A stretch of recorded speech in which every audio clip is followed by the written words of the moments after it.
The Baltimore Ravens are in full grind mode at training camp, but unfortunately not all the news coming out of Owings Mills is positive. Let's get right into the headline that has fans holding their breath tight end. Isaiah likely suffered a small fracture in his foot during a one-on-one drill, and the projected timeline for his return is somewhere between 6 to 8 weeks. That means best case he could be back for the season opener. Worst case, we might not see him until late September. And when you're talking about a guy who's been poised to take a massive leap this year, especially in a contract season, that's a gut punch. The injury happened during a competitive portion of camp. The receivers and tight ends were matched up against the defensive backs working on their timing, their route precision, their physicality. And while there weren't many clear details about the exact play that led to the injury, what we do know is that likely needed assistance off the field and was carted to the locker room. That's not what you want to see from a player who has such a unique blend of size, agility, and route running skills that made him one of the Ravens' most promising young weapons. Here's where it gets deeper. With surgery already scheduled and both sides optimistic he can return by early September, the question now becomes,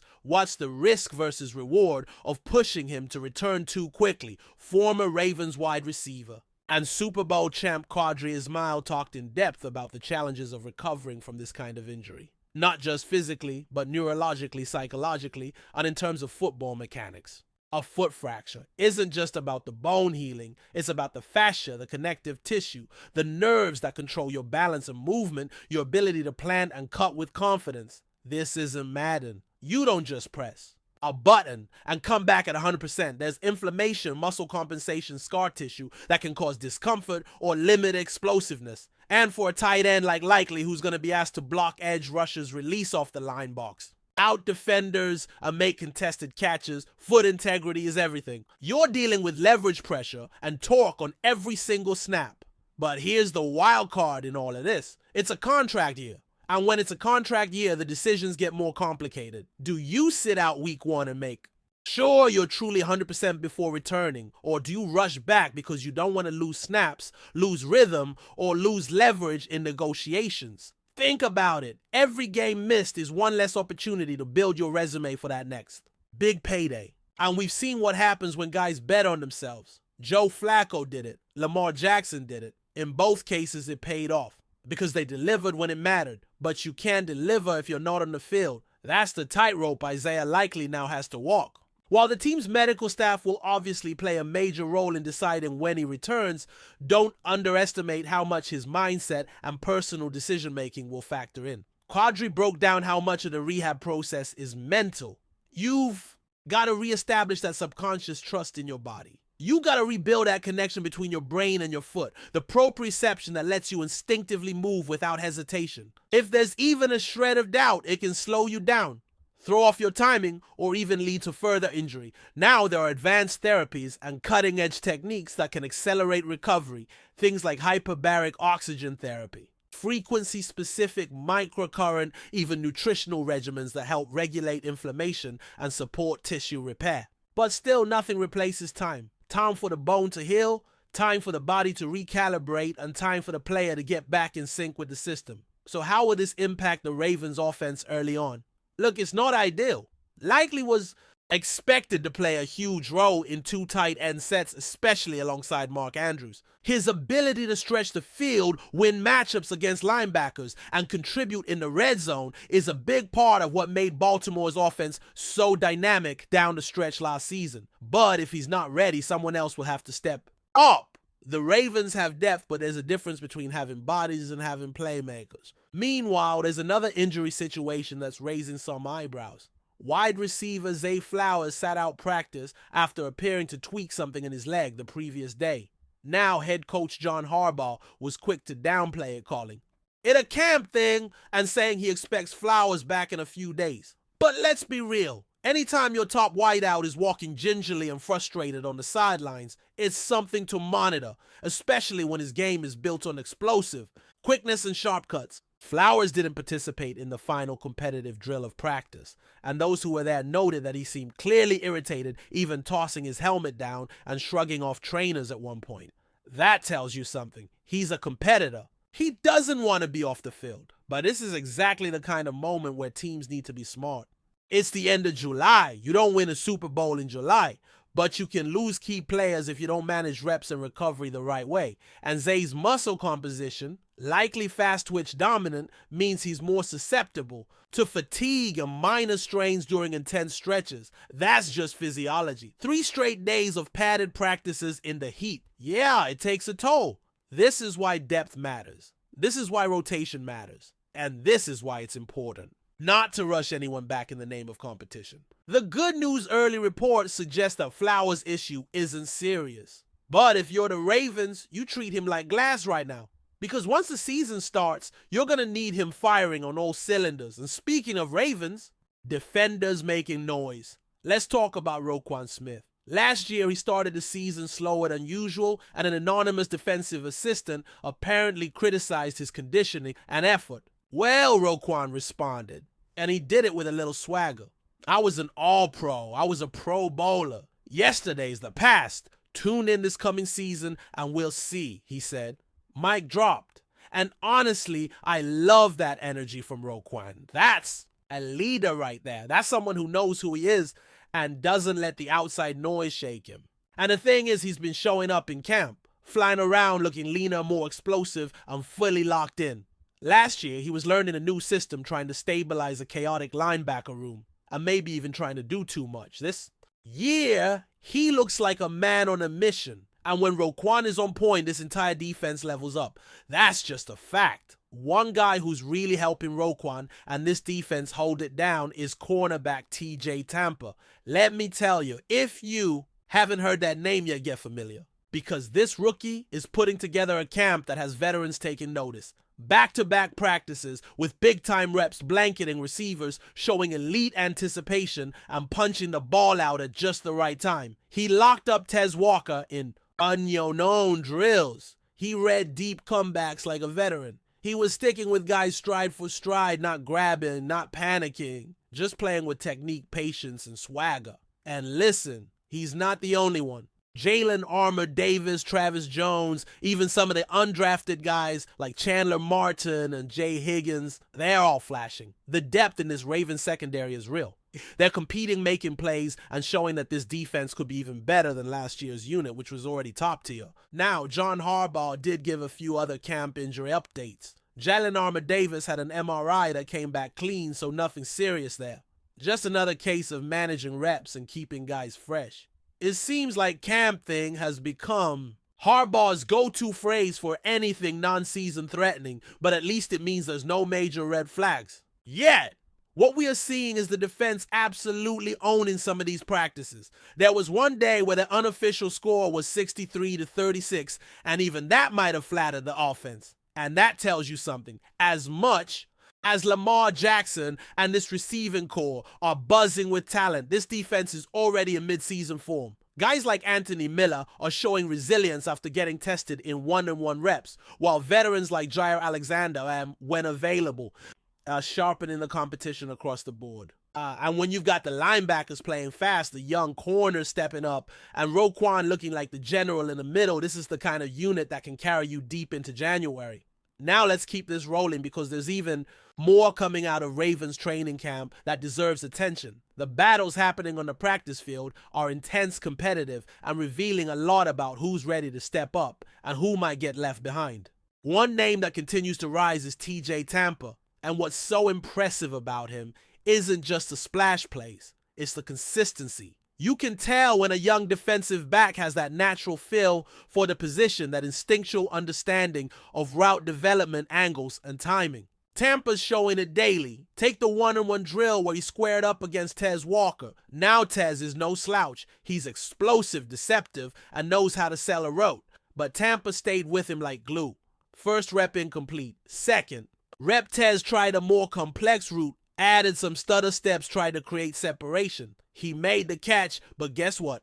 Before he could tuck and turn, Tampa was right there with the punch out. Incomplete! The sideline erupted. That's not just technique, that's competitiveness. That's a corner who understands how to finish the play, not just survive it. And it's more than just drills. During team sessions, quarterbacks are scanning the field, looking for options. And when they look to Tampa's side, there's just nowhere to go. He's reading concepts, baiting throws, and sticking to receivers with confidence. It's hard not to get excited when you see that kind of performance from a rookie. You can feel the coaches paying closer attention. Every day, every rep, he's earning trust. And in a crowded cornerback room, that's everything. But it wasn't just Tampa stealing the show. The defensive front had some standouts too. Travis Jones and Broderick Washington were both disruptive throughout practice. It wasn't just about collapsing the pocket, it was about occupying gaps, maintaining leverage, and making life tough. For the offensive line in both the run and pass game, you could see it in the body language of the linemen. These guys were working. There were multiple plays where Jones shed his block redirected and closed the gap in a flash. Washington was stout disciplined, doing the dirty work that doesn't always show up on the stat sheet but makes the entire front seven better. That defensive dominance extended to the linebackers as well. Chandler Martin, Jay Higgins, Teddy Buchanan. All young guys, all playing fast, playing with confidence, and showing that they're not just bodies filling space. These are defenders reading keys, adjusting to motion, and making plays. Chandler Martin especially flashed with some downhill juice. He wasn't waiting. He was attacking. There was one rep where he read the backfield action, diagnosed the zone read, and met the ball carrier in the hole with force. That's the kind of aggression the Ravens love to see in their young backers. And let's give credit where it's due. The coaching staff is putting these guys in position to succeed. They're mixing coverages, testing communication, challenging players with tempo and misdirection. And the young defenders aren't blinking. That's what you want in a training camp environment. You don't want things to look perfect. You want them to be tough, chaotic, demanding. Because if guys can handle that now, they'll be ready when it counts. But don't get it twisted. The offense had its moments too. One name that popped up, Leonte Wester. Now he's not exactly a household name, but on this day he had what might have been his best practice yet. Separation, effort, clean routes. Wester took advantage of his reps and turned heads. That's the beauty of training camp. Every rep is a chance to make an impression. Every catch, every block, every detail matters. The depth of this wide receiver room has been one of the talking points all off season, and Wester just threw his name into the mix. Speaking of receivers, let's circle back to the Zay Flowers situation for a second. He's still not back on the field, and the team is remaining cautious, which is the smart move. But it's important to understand what's really at stake here. Zay's not just another speed guy. He's your X factor. He's the guy that can turn a 10-yard dig into a 50-yard touchdown. His stop-start ability, his acceleration, his feel for leverage, it's rare. That's why the Ravens have to play the long game. They can't afford for a minor soft tissue issue to become a nagging problem that lingers into the season. So if that means holding him out of a few extra practices, so be it. And the truth is his absence creates opportunity for others. That's how the Ravens have always built their roster. Through competition. There's no entitlement. You earn your snaps. And you can see it in how these practices are structured. Every session feels like a proving ground. Guys like DeAndre, Hopkins, yes, the veteran, are out here making plays, catching balls in traffic, even if some of them are nullified by offensive pass interference. He's reminding everyone that even in his 30s, he's still got those elite hands, that body control, and that competitive edge. But it's not just the stars and rookies. You've got battles happening across the board. Anthony Miller had some strong moments showing quickness in and out of breaks. Jaire Alexander, when on the field, has had strong reps, especially in 1-on-1 drills where he's been able to challenge routes early and force incompletions. These aren't just individual wins, they're iron sharpening iron. Offense challenging defense, veterans mentoring rookies. It's what makes Baltimore such a resilient team year after year. Now let's zoom in on Roquan Smith again, because beyond the media sound bites, the work he's doing at camp is setting a tone. When you've got a veteran leader playing fast, communicating loudly, correcting teammates, and leading drills, it raises the standard. That's exactly what's happening right now. You can feel his presence. He's setting the tempo on defense. And what makes Roquan unique is his balance between instinct and discipline. He's not just flying around out of control. He's calculated. He sees the play develop, takes the right angle, and finishes. And when he doesn't like something, he's vocal. He holds the guys around him accountable. That kind of leadership matters, especially for a defense that has both veterans and rising young talent. It creates alignment. It creates identity. And for a team that has legitimate championship aspirations, identity on defense is everything. Meanwhile, the competition in the secondary continues to heat up. Jalen Armour-Davis, despite the brief scare with the MRI, has shown fluidity and competitiveness when he's been on the field. Alzamar has also been making plays, getting his hands on passes, showing physicality at the line, and reacting quickly to double moves. These are the things that separate corners in the NFL. Ball skills, patience, recovery speed, and when you're fighting for a roster spot or a starting job, these moments are magnified. Even among the offensive players, there's been encouraging signs. Lamar Jackson has had stretches of practice where he's looked in rhythm, reading the field efficiently, and getting the ball out on time. Timing and chemistry with his wideouts is still developing, especially with new pieces in the rotation. But you can see the progress, and more importantly, you can see the command. This is Lamar's offense now. He's directing traffic, he's owning protections, he's challenging guys to elevate. What's also worth noting is how the coaching staff is handling all of this. They're not panicking about injuries. They're not forcing timelines. They're managing workload, keeping players sharp without overexerting them, and making sure that when the real football starts in September, the team is peaking, not limping in. That's what good organizations do. That's what experience teaches you. You learn when to push and when to pull back.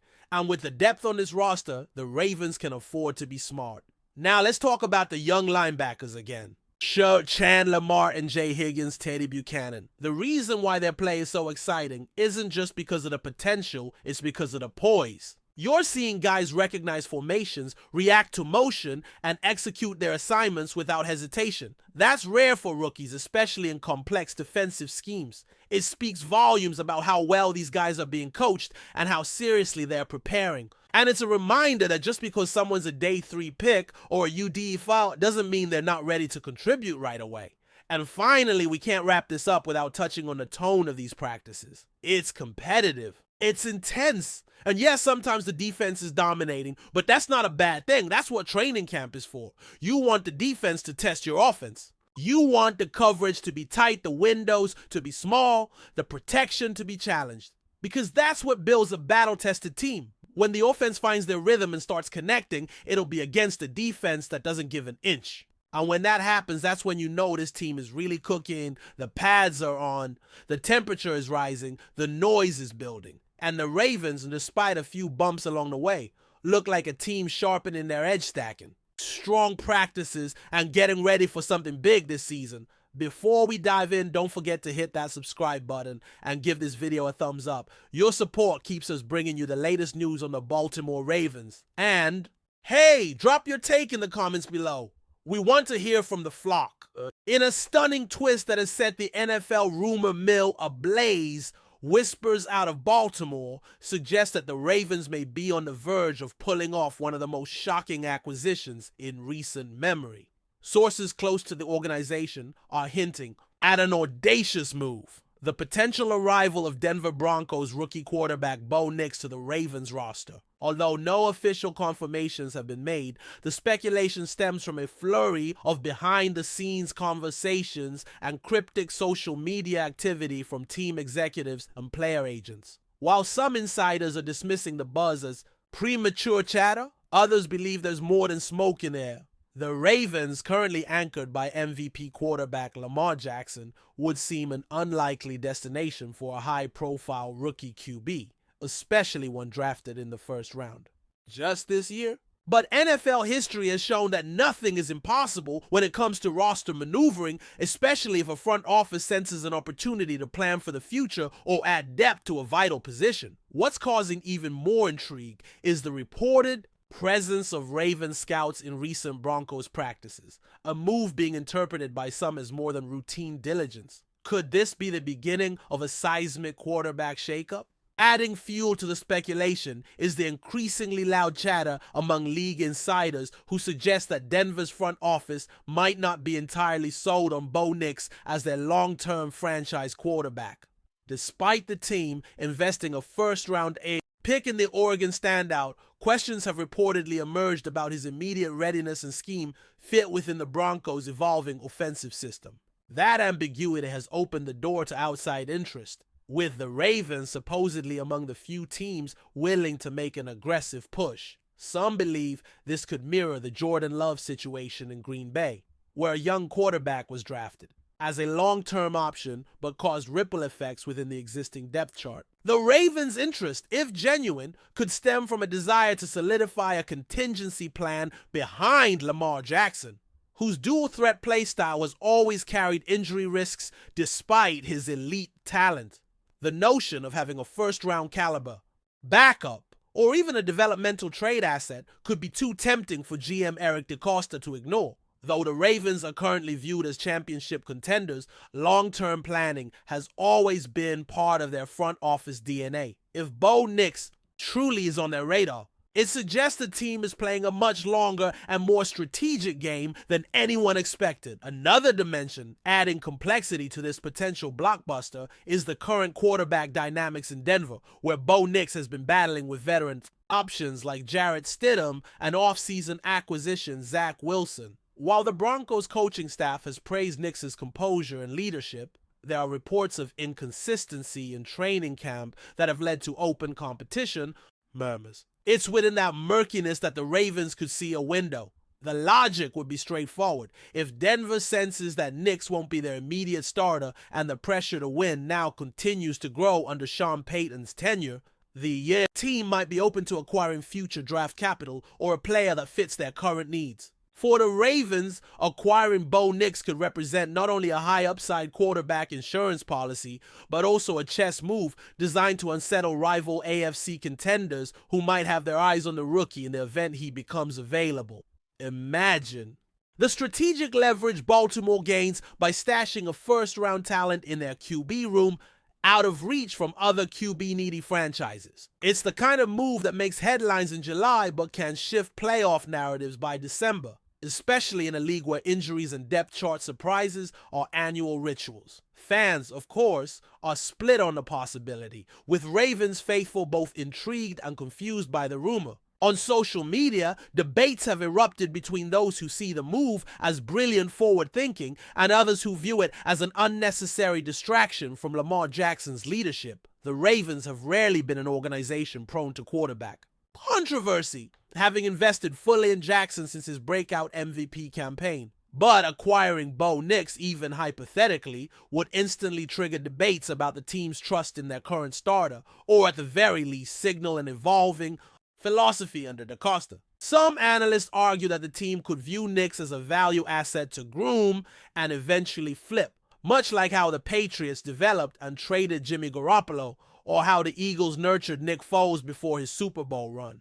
Others believe the front office may be influenced by Jackson's unique play style, which has historically exposed him to more physical risk than traditional pocket passers. Bringing in Nix could simply be the most strategic form of risk management. Still, the optics are tricky, and the Ravens have spent years building a system around Jackson, and introducing a young talent like Nix could either destabilize that foundation or strengthen it from within. Regardless of how realistic this scenario ultimately is, one thing is undeniable. The very idea of Bo Nix wearing purple and black has reignited interest in training camp storylines across the league. The timing of the rumor couldn't be more electric, with preseason games just around the corner and roster cut deadlines looming. Even if the trade never materializes, the buzz alone has shifted attention toward both the Ravens and the Broncos in a way that benefits neither team's sense of stability.